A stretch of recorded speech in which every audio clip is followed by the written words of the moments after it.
يا جدعان الاهلي ملك التلاتات. بيكسر يعني الارقام والنتائج وكل حاجه.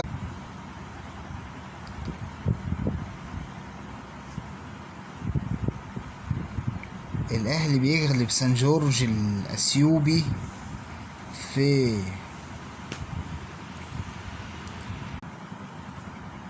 بثلاثيه نظيفه، ويواصل نتائجه الجميله وعودته السريعه من بعد السوبر الافريقي.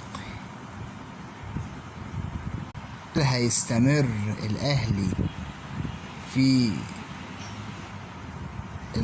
الملامح الكروية أو الملاحم الكروية دي، وهنشوف موسم تاريخي